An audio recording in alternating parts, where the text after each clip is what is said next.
Men o'zi bu biznesni 200 dollardan boshlaganman.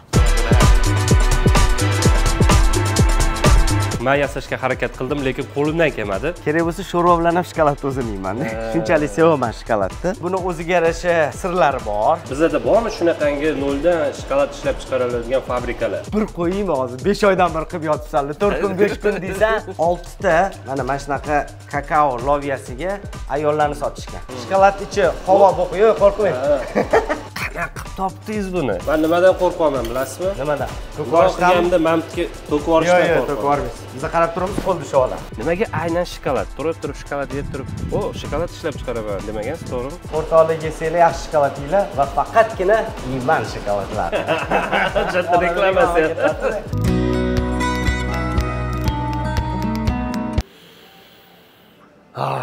Shokolad. Bugungi kunda shokoladni juda ham ko'p turi bor. Achchig'idan tortib shirinigacha, arzonidan tortib eng qimmatlarigacha. Shokoladlarning hammasini maza qilib yerkanmiz-u, lekin ular qayerdan paydo bo'lgan? O'zi birinchi shokolad qanaqa qilib ishlab chiqilgan va hozirgi kunda O'zbekistonimizda qanaqa shokoladlar ishlab chiqish yo'lga qo'yilgan? Bu haqida o'ylab ham ko'rmaganmiz. Qizig'i, bugungi ko'rsatuvda siz O'zbekistonda kuniga 100 kilolab shokolad chiqaradigan Iman shokolad fabrikasiga sayohat qilishingiz mumkin. Demak, videoga like bosib, bizni kuzatishda davom eting. Video juda ham qiziqarli bo'ladi. Qani ketdik. Xayolingizdan o'tayotgan narsani bilaman. Fabrikaga o'xshamayapti-yu deyishinglar mumkin. Biz hozir birinchi Iman shokolad fabrikasini do'koniga keldik. Bu yerda nima shokoladlar borligini birrov ko'rib chiqamiz-da, ular qanaqa tayyorlanishiga fabrikaga o'tib ketamiz. Ana. Assalomu alaykum. Assalomu alaykum. Yaxshimisiz? Charchamayapsizmi? Sonlaringiz yaxshimi? Do'stlar, tanishinglar. Iman shokolad fabrikasining asoschisi Mirodilla akam bo'ladilar va bugungi ko'rsatuvimizni bizni zeriktirmasdan aylantirib, ko'rsatib, hamma savollarimizga javob berishga harakat qiladilar. Harakat qilamiz. Hozirda shu do'konda Mirodilla aka necha xil shokolad turi bor? Hozir 50 dan ortiq shokolad turimiz bor bizani. Hammasi 90% o'zimizning milliy quruq mevalardan tayyorlangan shokoladlar hisoblanadi. Shunda siz bu shokoladdan yesangiz, ikki xil ta'mni his qilishingiz mumkin bir vaqt o'zida. Ya'ni quruq mevani ham va shokoladni ham. Men yeb ko'rganimda shu narsaga iqror bo'lganman. Mana bu shokolad ko'p yesangiz me'dangizga tegadi-ku.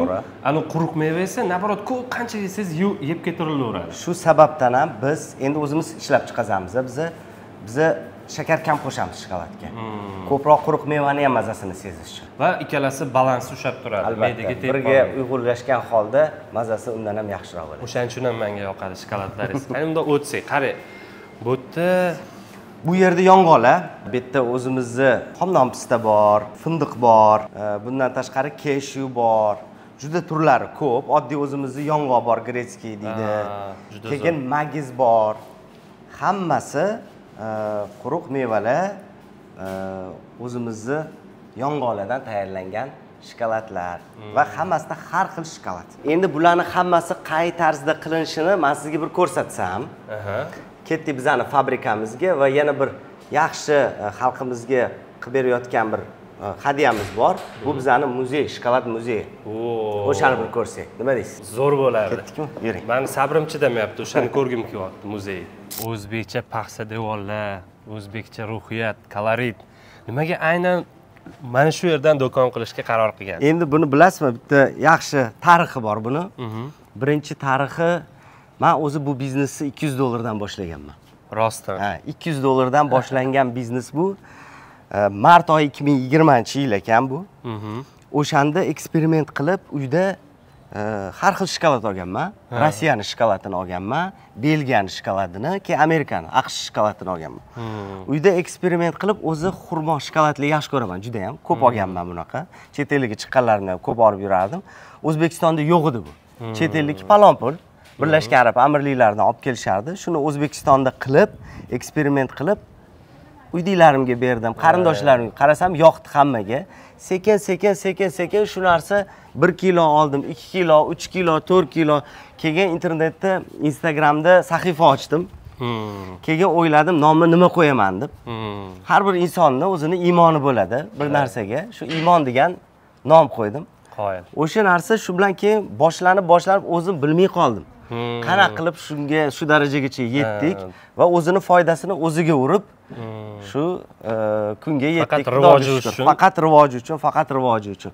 Lekin hech qanaqa, faqat o'zim ustimda ishladim. Yana meni eng mashhur ustozim bilasizmi kim bo'ldi? Shokolad bo'yicha dunyodagi eng mashhur ustoz bu YouTube bo'ldi meni ustozim. O'sha YouTube'da ko'p narsalarni o'rganib shu nima deydi? Narsaga erishdik. Hozir kunda yana ham o'sib boryapmiz, to'xtayotganimiz yo'q. Demak, qaranglar do'stlar, bu gaplardan xulosa qilishimiz mumkinki, odam qiziqsa, biron bir sohaga juda qattiq berilsa, sevsa o'zini ishini, unga hech qanaqa to'siq bo'la olmaydi. Mana shu yerda hammasi boshlanib, bu 2-joy, 3-joy, keyin 4-hozir yangi joyimiz, katta fabrika qildik. Qoyil. Eng qizig'i koronavirus paytida endi hech qat ishlamayapti-yu. Shokolad qilardik. Shu peshingacha qilardik. Shokoladlarni kechqurun olib borib yetkazish kerak edi. Bayk olganmizni, elektrobayk. Meni shogirdim bor, Sanjar degan, menga yordam berardi u. U bilan birgalikda kechqurun yetkazardik-da. Kechqurun endi ko'chalar ko'rinmaydi-yu. Kichkina teshik bo'lsa, bayk tushib, ag'darilib, mana shunaqa yig'ib, shokoladli yerlarga to'kilib ketib, juda qiziq voqealar bo'lgan. Lekin keyin sekin chet elga borib o'rganishni boshladik. Hozirgi kunda shu 15 ta mamlakatga borib, shu dunyoning eng zo'r shokoladchilaridan Turkiya, Filippin, keyin Shvetsariyaga bordik, Belgiyaga borib keldik. Keyin o'zimizni shu yaqin mamlakatlar, Ozarbayjon, Rossiya, o'sha mamlakatlarda borib, tekinga hammasiga internetdan o'zi yozib, iltimos qilib, shular bilan do'st bo'lib olib, bilimini oldik. Hozirgi kunda bizani chet elga chaqirishyapti, bizni bilim beryapmiz. Hamma narsa ham pul bilan bog'liq emas-da. Odamlar shu narsani pul bo'lmasa, hech balo qilib bo'lmas ekan deb bo'lmaydi. Hamma ko'p narsa odamni, insonni o'ziga ham bog'liq, harakat qilish kerak. Bitta savolda, Mirodil aka, nimaga aynan mana biznes boshlamoqchi bo'lgansiz o'sha paytda. Nimaga aynan shokolad? Turib shokolad yeb turib, shokolad ishlab chiqaraman demagansiz, to'g'rimi? To'g'ri. Nimaga aynan shokolad? Endi bundan oldin ham o'zi bizneslar qilganman, kinoteatr biznesida ishlaganmiz, lekin shokoladni men sevaman. Men kuniga bir plitka shokoladni yemasam o'zimga kela olmayman. Kerak bo'lsa sho'rva bilan ham shokoladni o'zini yeyman. Shunchalik sevaman shokoladni. Shu sevgi meni shu yo'nalishga olib bordi. Assalomu alaykum, yaxshimisiz?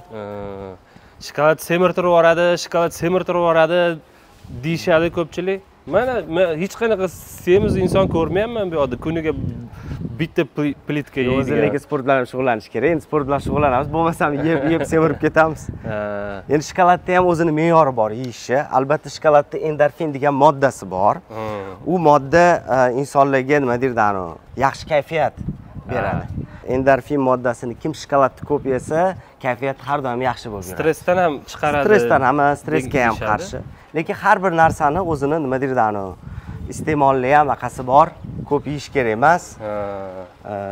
Shu sababdan ham ahamiyat berish kerak shu narsalarga. Do'stlar, hozir fabrika deganda sizlarning ko'z oldingizga anavi temir konstruksiyadan yasalgan binolar kelgan bo'lishi mumkin. Mana fabrikani qaranglar, qanaqa chiroyli mana. Devorlarini bu yerda rassomlar ishlagani shundoq ko'rinib turibdi. Mana shu zdaniya полностью hammasi bizga tegishli, albatta. Ham fabrika, ham muzey. Samarqand ko'chasi, bu Samarqandning o'zini milliy stilidan kelib chiqqan holda qilingan bino. Mana shu binoni biz oldik va fabrika bilan shokolad muzeyini birga uyg'unlashtirdik. Marhamat, kelinglar, ko'ramiz. Ichkarini o'zi bir umuman boshqa dunyo-ku, ha? Albatta, bet umuman olganda insonlarning yeydigan shokoladi qanday tayyorlanadi, uni biz xalqqa tushuntirib bermoqchimiz. Agar bunga ahamiyat beradigan bo'lsangiz, bu Latin Amerikasini, ya'ni Maya qabilasini freskalari hisoblanadi. Buni biz bu yerda chizganmiz. Qarab tursangiz, ma'butlari bu yerda qo'lida kakao. Kakao o'zi ichimlik sifatida qabul qilingan boshida. Kristofor Kolumb Latin Amerikasini ochganida, Amerikani ochganida, unda kakao ichimligini ichgan birinchi bo'lib.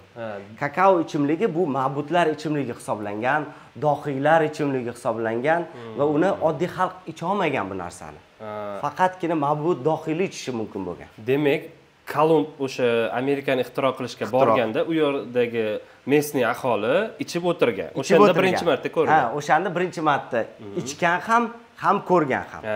Keyin bu narsa Yevropa mamlakatlariga kirib kelgan. Keyin kultivatsiyasi uni Afrika mamlakatlarida boshlangan, Osiyo mamlakatlarida boshlangan va birinchi bo'lib agar ahamiyat bersangiz, mana bu narsa bu kakao daraxtidan olinadi. Kakao mana shu hisoblanadi. Shundan kakao loyalari olinadi. Mana daraxt.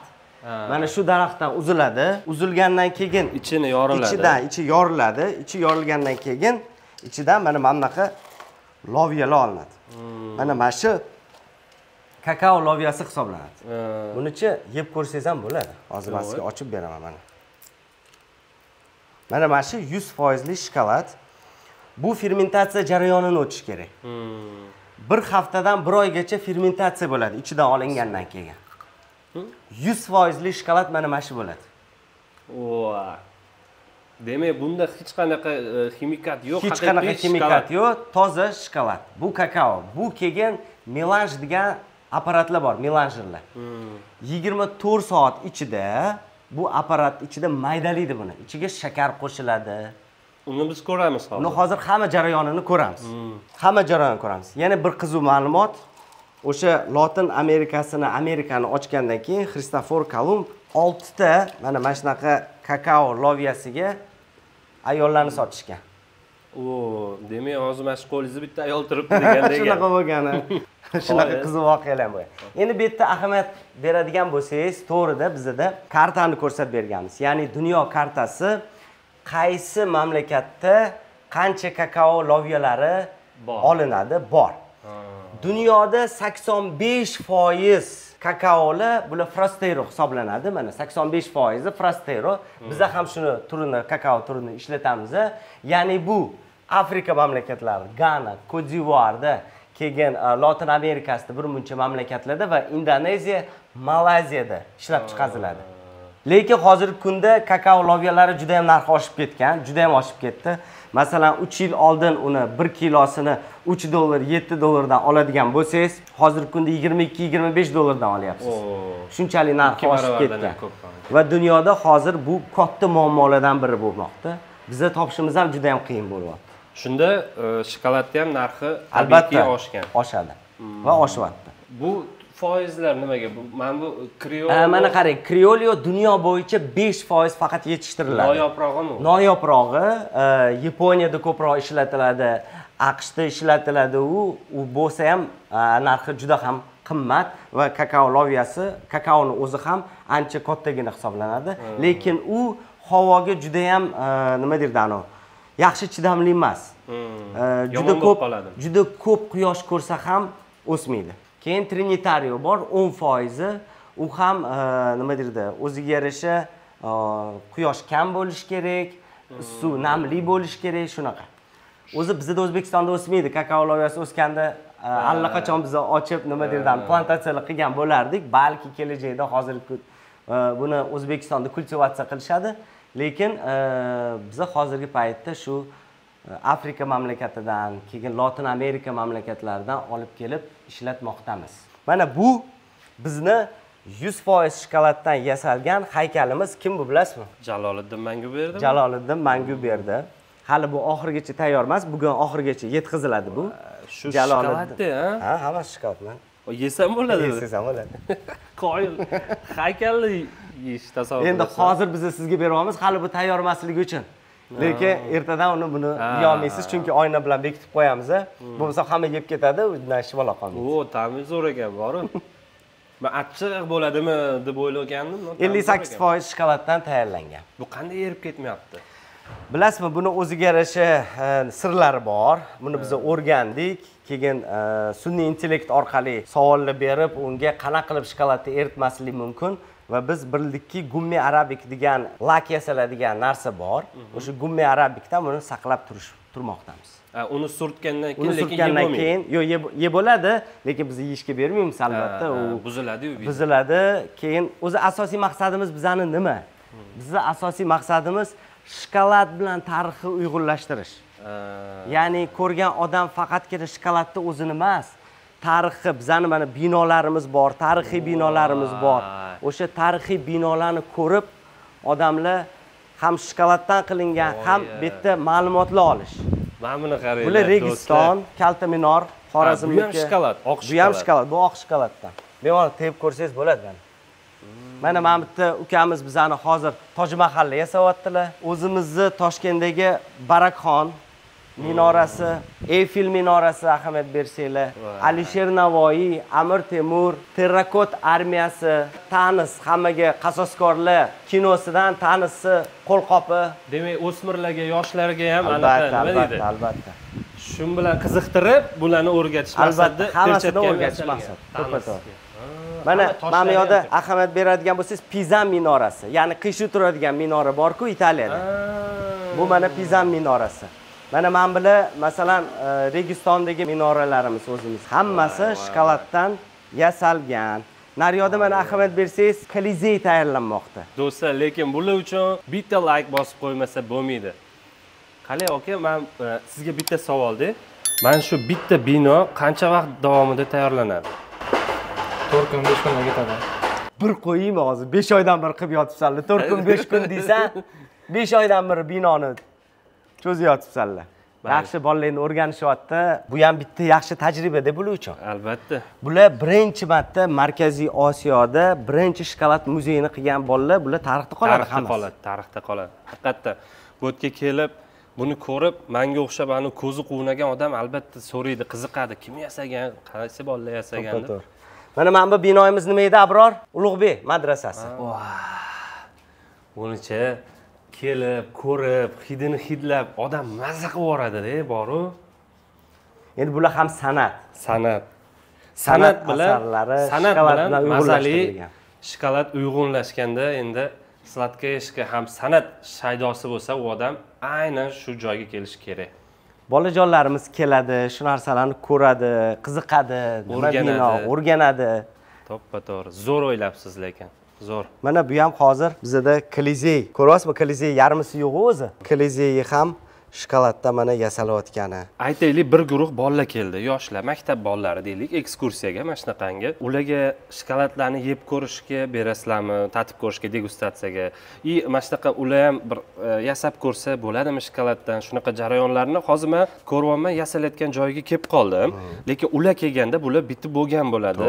Katta ehtimol bilan bu haykaltarosh akalarimiz ham ketgan bo'ladi. Ularga imkoniyat bo'ladimi shunaqa yasash?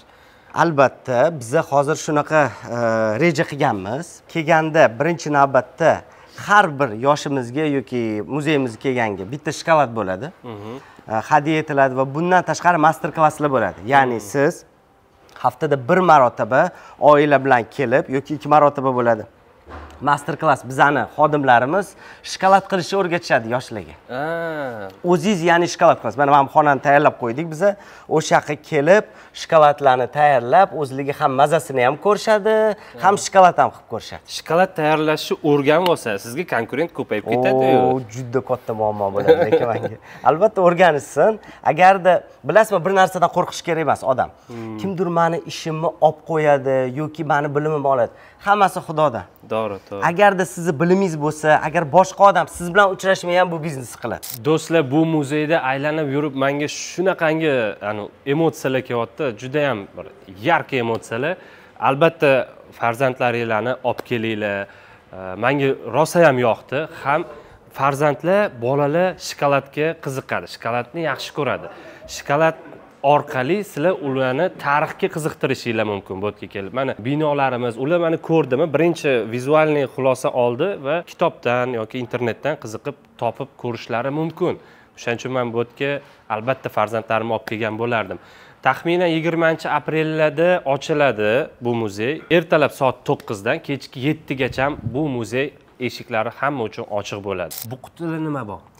Endi men sizga O'zbekistonda umuman olganda shokolad tarixini gapirib bermoqchiman. Bizda Markaziy Osiyoda birinchi bo'lib o'rtoq fabrikasi ochilgan. Bu 34-35-yillarda. Shu o'rtoq fabrikasini 54-yilda chiqqan qutisi. Ya'ni buning ichida shokolad bo'lgan. Mana ahamiyat bersangiz, mana bu yerda o'zbek milliy ornamentlari bor. Ichida shu konfet, shokoladli, Montpellier degan konfetlar bo'lardi. Shularni qilib sotishgan va biz buni hurmat qilgan holda eski qadimiy idishlarni bozorlardan yig'dik. Bozorlardan yig'dik. Keyin bundan tashqari mana ahamiyat bersanglar, mana buni qarang. Bu konfetlar o'sha shokolad, mana Paxtakor, bizning sevimli futbol jamoamiz. Oq oltin. Aniq bilaman, yoshi katta insonlar hozir ko'rib maza qilib yuryapti mana shu videoni. Shu joyiga bitta like bosib ketish kerak. Mana konfeta, chirodeyka degani bor ekan mana. Hammasini olib, shu yerga kelgan mehmonlarga O'zbekistonda shokolad tarixi bo'lgan va bu yaqinda paydo bo'lmagan. Bilasizmi, shunaqa Yakov Esler degan odam bo'lgan.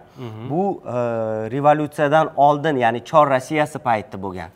Chor Rossiyasi paytida Moskvadan shokolad olib kelib bu yerda sotgan. Toshkentda do'koni bo'lgan. Esler do'koni deyilgan. Shu narsalar bo'lgan, revolyutsiya paytidan oldin bo'lgan. Revolyutsiyadan keyin bu narsalar yo'q bo'lib, o'zimizning o'rtoq fabrikasi tashkil topgan. Va o'rtoq fabrikasini biladigan odamlar o'sha yerda bo'lgan iriskalarni eslashadi. O'sha yerda tekinga berishganligi, odamlar olishganligi. Bu ham o'ziga yarasha tarix va bu tarixni biz hurmat qilishimiz kerak va insonlarga, yoshlarga tushuntirib berishimiz kerak. Mana bilan topganingizni qarang. Rost aylandi o'zi ham. Qaysi biridan yeb ko'rgansizlar? Kim esladi? Buni kommentariyaga albatta yozib ketinglar. Bu quti bilasizmi, tarixga ega Alisher Navoiy teatri bu. O'sha teatrni ochilishiga chiqazilgan quti hisoblanadi. 54 yoki 55-56-yillar atrofida. Qaranglar. Ani optim chiqarilgan quti ham emas ekanda, bu aynan imennoy qilib chiqarilgan quti. Qanaqa qilib topdingiz buni? Bularni qidirib topdi. Buni men Moskvadan olib keldim. Moskvadan olib kelib o'shani sotib oldik. Hammasi haligacha ham qidiruvdaman. Kimda bo'lsa aytinglar, lekin sotib olamiz. Qoyil lekin, qoyil. Hozir boryapman.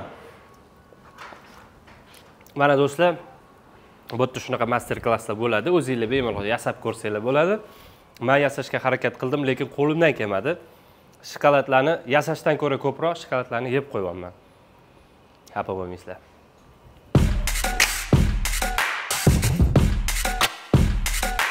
Mas'ud keling. Fabrikamizga xush kelibsiz. Endi mana bu formalarimizni hammasini kiyib olsangiz. Doktorga o'xshab kiyib olsizlar-ya. Texnik jamoamiz allaqachon kiyinyapti. Hozir men ham sekin kiyib olsam, sanitariya baribir birinchi o'rinda bo'lishi kerak, albatta. Albatta. Biz ham kiyib olamiz. Endi shokolad qanaqa qilib tayyorlanish jarayonini sizga ko'rsatsam. Ketdikmi? Eng qiziq joyga kelyapmiz mana. Endi biz shokolad ishlab chiqarish xonadamiz 17 gradus bu yerda. Mana bu mashinalarimizni ko'rsangiz, buni nomi melanger deyiladi. Ya'ni bu 26 soat ichida shokoladni bizga maydalab beradi. Ya'ni 22 mikron qilib beradi. Mana ahamiyat berib qarasangiz, ichida nima shokolad? Qani, bir killab ko'ring. Rayhonli shokolad. Rayhonli shokolad. Buning ichida rayhon. Bu oq shokolad. Mana bu shokolad nima? Bu rozovый. Bu karkadedan tayyorlanadigan shokolad. Yo'q, ha. Mana shu shokolad o'zi osonlikcha bo'lmaydi. Ichiga biza kakao moyi, mana shu kakao moyi bo'ladi. Mana qattiqligini ko'rdingizmi? Mana shu kakao moyi, mana kakao lovyalari. Mana shunaqa tarzda bo'ladi. Keyin u mana bunaqa tarzda kelinadi. Maydalanadi ya'ni. Ko'rdingizmi? 26 soatda mamnun holatga keladi. Keyin 26 soatda bu maydalanadi. Bu qora shokoladga. Oq shokolad faqatgina sut kukunidan qilinadi. Rayhonli shokolad ham xuddi shunaqa. Mana bu shokoladlarimiz bizlar mana. Yo xudoyim. Ko'ryapsizmi? Mana ustida oq dog'lari. Bular fermentatsiya jarayoni. Ya'ni har bir shokolad mana bu pastisi undan ham oq. Fermentatsiya jarayoni tugayotgan hisoblanadi. Ya'ni biz shokoladni tayyor qilganimizdan keyin bu tayyor holati hisoblanmaydi. Shokolad bizda bir haftadan bir oygacha fermentatsiya bo'lishi kerak. Nimaga? Mazasi yana ham yaxshiroq bo'ladi. hidi yana ham o'tkirroq bo'ladi. Shuning uchun ham shokoladlar fermentatsiya jarayonidan o'tish kerak, yaxshi shokoladlar.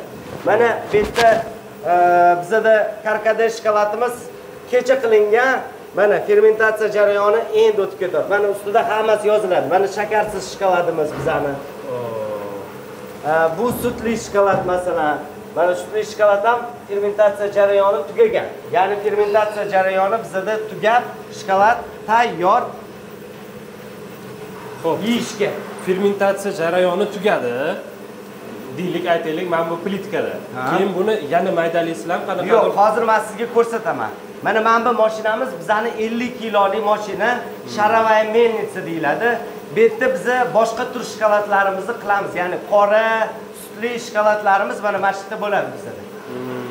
Ketdik, endi bu shokolad tayyor bo'lgandan keyin qaysi liniyaga o'tishini ko'rsatib beramiz. Aha, ketdik. Ketdik. Muzdekkina. Ha, muzdekkina xona. Albatta shokolad ishlab chiqarish uchun xona muzdek bo'lishi kerak. Mana ahamiyat beradigan bo'lsangiz, bu yerda bizda hozir mana sutli shokoladlar chiqibdi. Endi shokoladning yaxshiligini qayerdan bilsa bo'ladi? O'shan temperovka o'xshadimi yo'qmi? Mana hozir tayyor chiqqan shokolad. Endi ahamiyat beringlar. Yaxshi shokolad har doim mana bunaqa ovoz chiqarish kerak. Xo'pda. Hech qisi yo'q. Olib naraqada qoraydik. Qirsillashni eshityapsizmi? Ha. Oh. Haqiqatdan ana qirsillashini o'zi ishtahani ochadi. Qirsillashini o'zi ishtahani ochadi. Ya'ni bu shokolad to'g'ri temperovka bo'lgan shokolad. Yeb ko'rsangiz bo'ladi. Hoppa. Bu sutli shokolad. To'g'ri qozondan tushgan shokoladni yeyasiz. Ha, tandir tepasida. Tandir tepasida albatta. Vo, mazasi zo'r. Nimalar bor tarkibida? Buni ichida kakao lovyasi, kakao torti, keyin shakar va quruq sut. Kimikatlar yo'q. Umuman kimikatlar, hech qanaqa hidlar ham qo'shmaymiz. O'zini tabiiy hidini shu sababdan ham biza fermentatsiya jarayoni bor. Ya'ni o'zini hidini biza maksimal tarzda chiqarib beramiz, naturalligini. Bundan tashqari mana hozir ko'rib turibsizlar, bizani shirin qizimiz ismlari shirin. Ha, Shokoladni temperovka jarayonidan o'tkazyaptilar. Ya'ni tayyor bo'lgan shokolad naryoqda ko'rdinglar, eritiladi. 50 gradusga ko'tariladi. 48, 50 shokoladning turiga qarab. Va mana buni ustini qarang. Necha gradus deb qo'yaysiz? 15 gradus. O, muzdek. 16 gradus, ha. Granitdan tayyorlangan stol ustida buni hozir 27 gradusga bular tushirib beradilar. Bular tushirgandan keyin mana o'lchab turibdilar hozir. Hozir 28 gradus. Yana 1 gradusga tushish kerak. 27 gradus bo'lish kerak. Shokolad. Shokolad albatta. O'sha tushgandan keyin meni ham qo'limga yutib beringlar haqida. Siz ham tiqib ko'rasizmi? Mayli. Buzib qo'ymaymanmi? Mana bu tayyor bizda rayhon. Buni rayhonni o'zimiz quritamiz. Ha, keyin buni shokolad. Buni shokolad ichiga qo'shiladi. Qo'shiladi. Baqa bormi yana bitta? Men buni prosta oddiy, chiroyli stol desam, bu maxsus shokolad uchun ekan. Bu maxsus shokolad uchun tayyorlangan stol. Ya'ni buni biz mana qancha kattaroq ochsak, biz shuncha shokoladimiz bizani tez soviydi.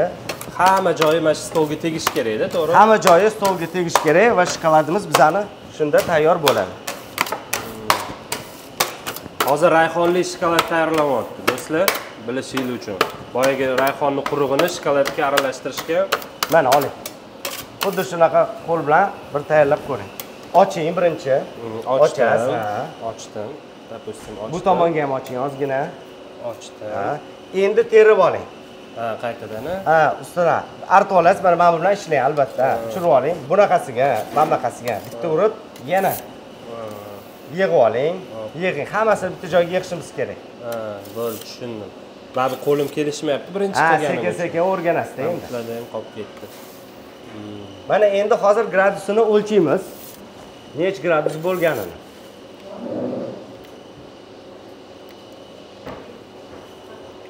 Yigirma 28 gradus. Hali yana ozgina Hali ham yana ozgina tushish kerak. Endi men polni yoymayapman-da buni. O, lekin qiziq ekan.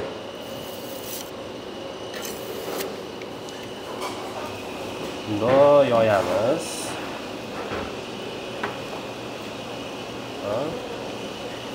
Endi yana qaytib olamiz. Men nimadan qo'rqaman, bilasizmi? Nimadan? To'kib olishdan, mamtga to'kib olishdan qo'rqaman. Yo'q, to'kib olmaysiz. Biz qarab turamiz, qo'l dushab olamiz. Ancha o'rganib qoldingiz. Ishga olsak bo'lar ekan-a? Men sizni zararga tiqib yuboraman-da. Yetdimi shokoladni yeb qo'yib. Ha, shokoladni Sizdan to'yib ketasiz, bir oy shokolad yo'rib yoki semirib ketasiz yoki to'yib ketasiz. Bilmadim, o shokoladni juda ham yaxshi ko'raman. Shuning uchun men sizni minusga tiqib yuboraman. Bo'lmasam faqatgina shu ko'rsatuvlarni olib borganda faqat, ha? Ko'rishganimiz yaxshiroq. Xavfli-da mana bu yoqda ishlashim. Demak, bu ishni qiziq ekan, lekin professionaldagi topshirganimiz ma'qul.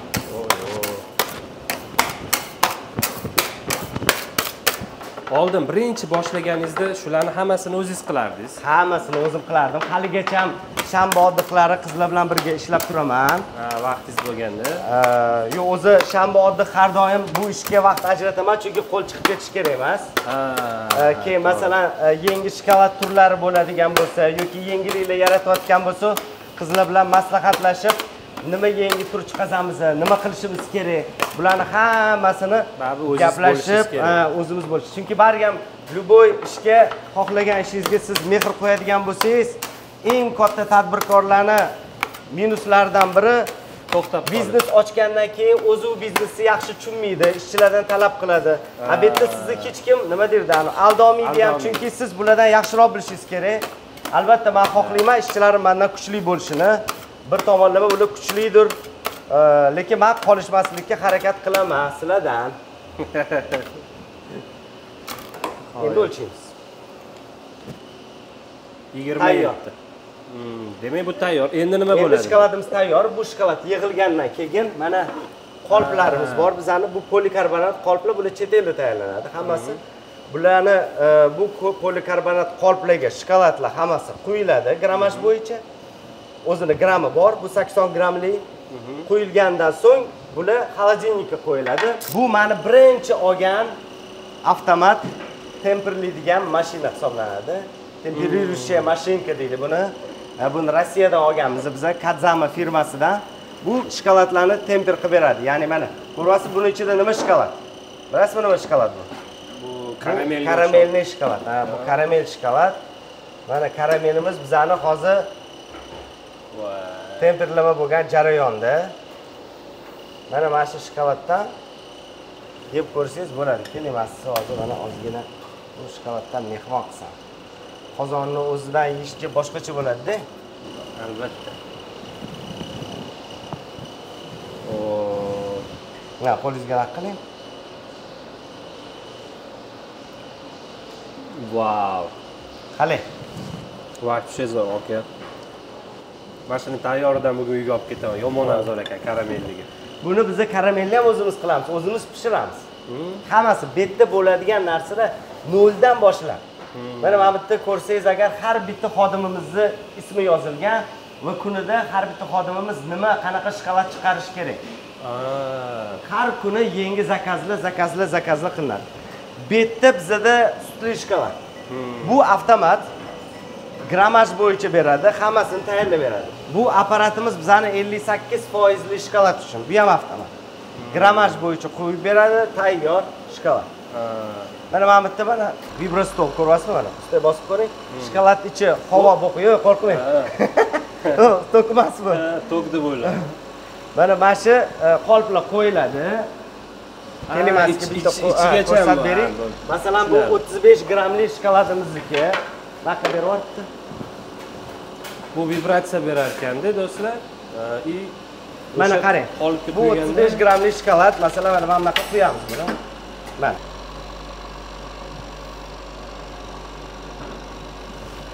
Ustiga qo'yamiz.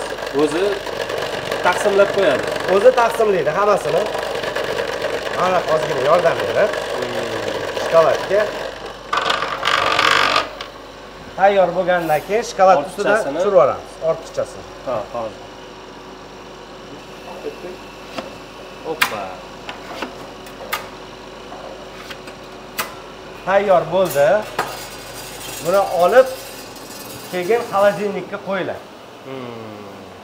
Qotadi. Xolodilnikda 15 daqiqa shokolad bo'lib qotadi va qotgandan keyin mana bunaqa tarziga keladi.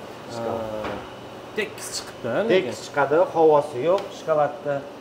Hammasi yaxshi. Bu dubayskiy shokoladlar ham Bu dubayskiy shokoladimiz bizani, Mana tayyor bo'ldi. Keyin sotib keladi. Endi bu oson ish emas. Mana masalan bu yerda mana shokoladlar tayyor bo'ldi. Buni hozir ustini yopish jarayonini ko'rsatib beraman sizlarga. Ichida xurmomi? Yo'q, buni ichida bizda sliva nima bo'ladi o'zbekchasiga? Sliva? Olxo'ri. Olxo'ri. Olxo'ri bilan yong'oq. Olxo'ri bilan yong'oq solingan. Bu mana bunaqa tarzda yopiladi. Ko'rdinglarmi? Shokolad bilan qoplanar ekan. Shokolad bilan qoplanadi. Keyin bu mana bunaqa yopiladi.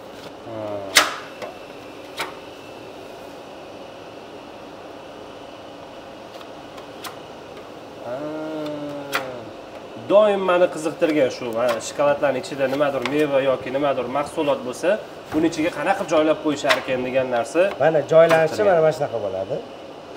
Buni ustilari mana yopiladi. Hammasi yopilgandan keyin buni shokolad tarziga kelib, ustilari shunaqa artib olish kerak. Tekis bo'lish uchun.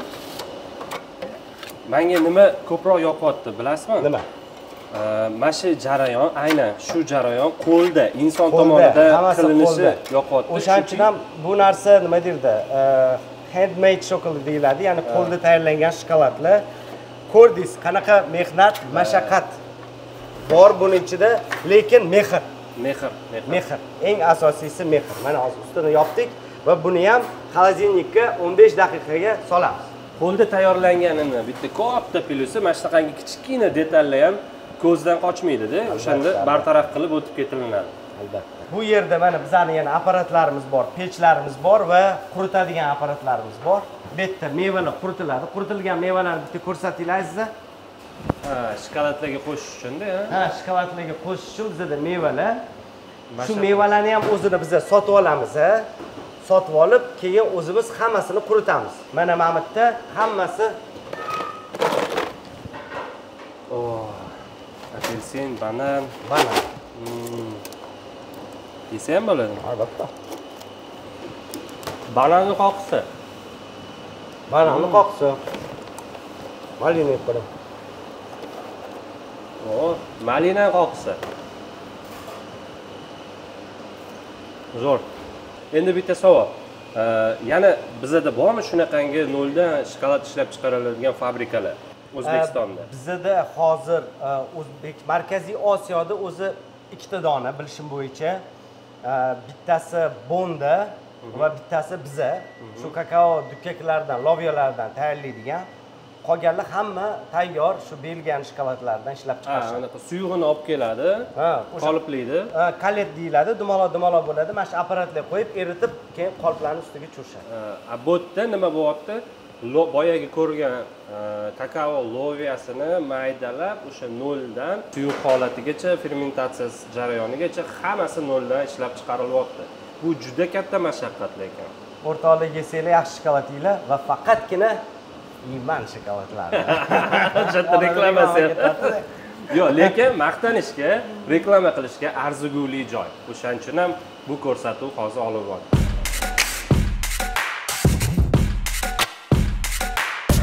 Bu yo'lda nima shaqirish quryapti? Bu yerda bizda drajexona, ya'ni yong'oqlarni mana ko'rib turganingizdek shokolad bilan qoplaymiz. Shokolad bilan qoplash jarayoni ham ajoyib bo'ladi. Mana masalan, oq shokolad bo'ladigan bo'lsa, olib bitta bashi drajega ham 2 soatcha vaqt ketadi-da. 2-3 soat vaqt ketadi. 4 soatlab vaqt ketadi tayyorlashga. Buni hammasi me'yorida ustini qoplash uchun. Hammasi me'yorida qoplash uchun ozgina. Ko'proq qiladigan bo'lsa, shokolad noto'g'ri tushib qoladi ustiga. Mana shunaqa jarayoni bor. Keyin bu shokolad masalan hozir bu birinchi qora, keyin ustidan oq qildik. Keyin oxirida buni ustidan biz malina shokolad qilamiz. O'shanda chiroyli rang beriladi. Mana biz hozir Iman shokolad do'koniga qaytib keldik. Endi suhbatimizni shu yoqda davom ettirsak, bir piyola choy ustida shokoladlarni degustatsiya qilib olishingiz uchun bemalol mana shunaqangi joylar qilib qo'yilgan do'konni o'zida o'tirib shokoladlarni tanovul qilsa bo'ladi. Shokoladni ko'rdingiz ishlab chiqarishini. kakao lovyalaridan shokolad bo'lishini, lekin kakao lovyasidan bo'lgan choy ichmagansiz. Yo'q, Ha, mana shuni ichib ko'ring. aytgancha bu yerda choylarga, kofelarga va salqin ichimliklarga ham assortiment bor ekan. Bu oddiy choy. Bu shirin bo'lmaydi. Kakao lovyalaridan tayyorlangan choy. Neobычный bo'lar ekan-a? Toshkon piyolasidan. Qoyil. Bu do'kon, muzey va fabrika hammasi bitta joyda joylashgan. Qattaligini aytmaymiz. Anhor Lokomotiv parkini ichida joylashgan. Bundan tashqari Magic Cityda ham xuddi shunaqangi do'kon bor.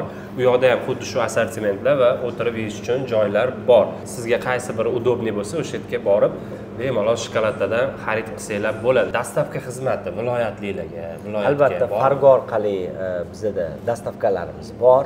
Bundan tashqari shahar ichida ham dastavkamiz bor, Yandex orqali. Umuman muammo yo'q. Instagramda yoki bizani botimiz bor, Telegram botimiz, u yerdan agarda zaявка tashlashsa, bemalol yetkazib berish xizmatimiz bor. Chet elga ham. Chet elga hozir Qozog'iston bor bizda. Qozog'istonda ochganmiz, u yerda bor. Va hozirgi kunda yana bir mamlakatda hozir ochyapmiz. U hozircha sir. Uni ochganimizdan keyin albatta aytamiz. Qaysi biridan boshlashni ham bilmayapman. Endi qarang, meni eng sevadiganim bor. Bu yerda Samarqand batonchik deymiz buni. Ikkita o'zi sevadiganim bor. Bittasi anjir bilan dolchin, ikkinchisi Samarqand batonchik. Bitta Samarqanddan boshlaylik. Bu sizni yaxshi ko'radiganlaringiz. Meni o'zimni sevadiganlarim. Hit Productchi eng ko'p sotiladigan xalq. Samarqand. Masha? Ha, shu. Shundan boshlay qolamiz, bo'lmasa. Shakari kam. Qani yeb ko'ring, ichida nimasi bor ekan, bilarmisiz?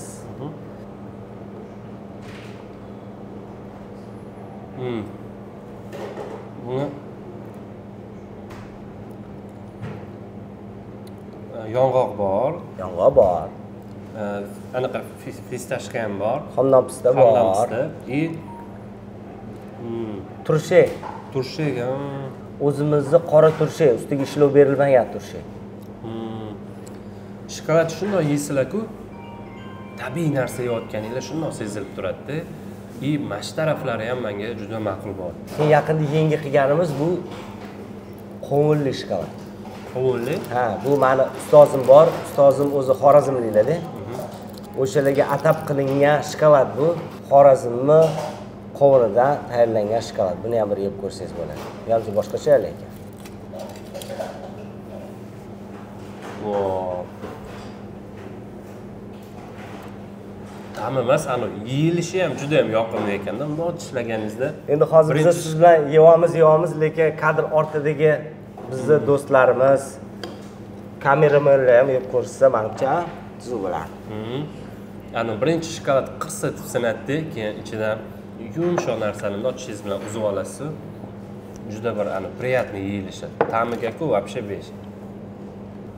Murodil aka, sizga kattakon rahmat. Rahmat. Yo'q demasdan shu ko'rsatuv olishimizga yordam berganingiz uchun. Iman shokolad fabrikasi va Iman do'koni bundan ham gullab, bundan ham yashnab zo'r bo'lib ketaversin. Borgan sari. Sog' bo'linglar, sizlarga ham kattakon rahmat. Kanalinglar bundan ham yaxshi rivojlansin. Sizlar bergan taklifingiz uchun kattakon rahmat. Bu reklama bo'lgani yo'q. Bu o'zingizlardan chiqqan bir tashabbus bo'ldi. Buni biz hurmat qilgan holda bizning ishimizni sizlar tomoningizdan yaxshiligini bilib ko'rsatib berayotganingiz uchun shuni qadriga biz yetamiz va sizlarga ham omad tilaymiz. Rahmat kattakon. Rahmat.